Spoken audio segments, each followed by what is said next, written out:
बर' थुनलाइनि जेंनाफ्रा जाथिनि जेंना, जाथिनि इस्यु। बर' थुनलाइनि इस्युसफ्रा बर' हारिनिनो इस्युस आरोखि। आरो मेनलि जोंहा दा इस्युसआव दङ जोंनि जे बर' बिजों, बेखौ जोङो 1963 मायथाइनि दिनैनि सानाव 18 मे खालि जोङो गुदि बर' फरायसालिफ्राव थिसनदोंमोन। दा बिनि बैसोआ जों दा साननानै नायब्ला नुबाय 63 बोसोर बैसोआव आगान सुरबाय।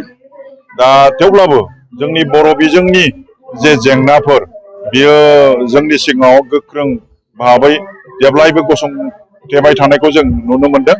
जेरैहाय जोंनि इस्युसफ्रा बेनो जे जोंनि बर' बिजोंनि फरायसालिफ्राव थोजासे फोरोंगिरि जों मोननो हायाखै आरोखि दिनैसिमबो, सर्टेज।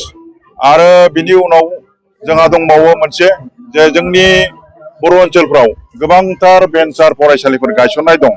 बेखौबो जों गोबां नाजासेयावबो दिनैसिमबो थालांनाय माखासे भेन्सार स्कुलफोरखौ जोङो सोरखारि खालामनो हानाय जायाखै। दा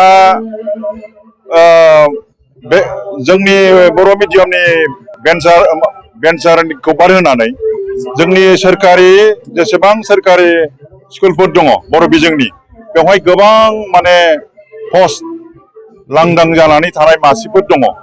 दा रिटायार जादों, सोरबा एक्सपायार जादों, बिनि उनावहाय गोदान थिसनथाय जोंनावहाय नांगौबानो जों खालामनानै लानो हायाखै। जेब्लानाखि आसाम सरकारा बिथोन होयो अब्लासो बिटिसि सरकारा लानो हादों। दा बे खेथ्रआव जिहेथु जोंनि फोरोंगिरिफ्रा बोसोरे बोसोरे माने माखासेया थैनानै रुंसारि जानानै आरो माखासेया रिटायार जानानै लांदां जागासिनो दङ। बे बेलायाव जोंनि बिटिसि सोरखारा बेखौ संगे संगे थिसनथाइ होनो हायैयाव जोंनि फरायसालिफ्रा बिराद साफार जानो गोनां जादों आरोखि। दिनै गंफ्रोमबो गुदि फरायसालियाव साफा गाहामल' फोरोंगिरि दङ। दिनै गेजेर फरायसालिफ्रावहाय जेराव सिगांफ्राव 10 जन 12 जन बे रोखोम फोरोंगिरि दंमोन, दिनै दिनाव जों नुबाय रिटायार जानानै रुंसारि जानानै साबा गाहामल' दंसै, साब्रै गाहामल' दंसै। आरो नैबे अक्ट'बर नभेम्बर समाव आरो गोबांथार माने 5,000 6,000सो फोरोंगिरिफोर आरो बर' बिजोंनि फोरोंगिरिफोर आरोबाव रिटायार जाबावसिगोन आरोखि।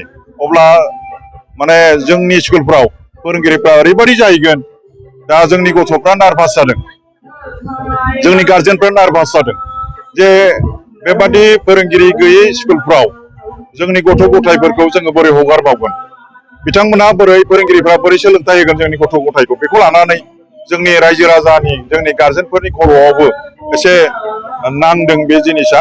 दा बेखौ जों सानो आथिखालनि जे बिटिसि गभर्नमेन्ट, मानगोनां बिटिसि सोरखारनि बा बिपिएफनि आफादगिरि मानगोनां हाग्रामा महिलारि सारा, बेफोरनि सायाव सिन्था खालामनानै जाहाथे गोख्रैनो आगोल सेलेक्सन जानानै थाखानाय जोंहा 980 पस्टनि थाखाय सेलेक्सन खालामनानै दोनखानाय दङ, बेखौ जाहाथे बिथांमोना गोख्रैनो माने थिसनथाइ होनानै जोंनि बे फोरोंगिरि आंखालखौ दासो माबानानै होयो, माने समाधान खालामनानै होयो। जों बेखौ जोङो थुनलाइ आफादनि जानानै जोङो हाग्रामा सारनिसिम जोङो खावलायहरदों, जाहाथे बिथाङा बेनि सायाव थाबैनो इनिसियेटिभ लायो आरोखि।